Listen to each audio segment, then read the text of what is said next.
Video को last तक ठीक देखिएगा, है, बहुत रात मजा है। आएगा। जाते एक जगह काम हो, बताओ कौनो काम हो। हम तोरे घरे जाते आज हमें देखे वाले आवत हन तनी हुए हमरे घर रहबे बोलबे बतिएबे निक लागी ने।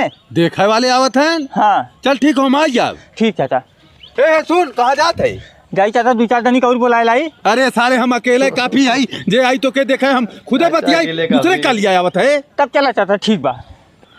जयराम भैया। जयराम भैया, जयराम बैठा जा और बताओ का हाल चाल भाई। हाल चाल कुल ठीक है। तुम्हारे लड़कवा हो का? नहीं भैया, हम पड़ोसी है। तो पड़ोसी है लड़के को बुलवावा। तुरंते बुलाओ थे। ए झिंगना, यहाँ रे बाबू।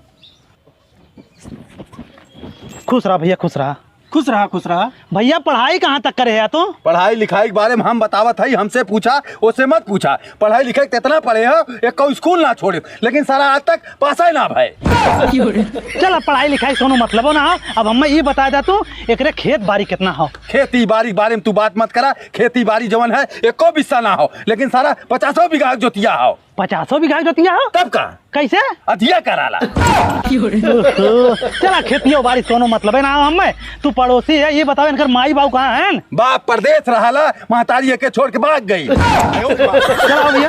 ए भैया, ए बिया बना कर जाबे का? अरे जब मातारी भाग गई थरा ये क्या करते भाग जाए।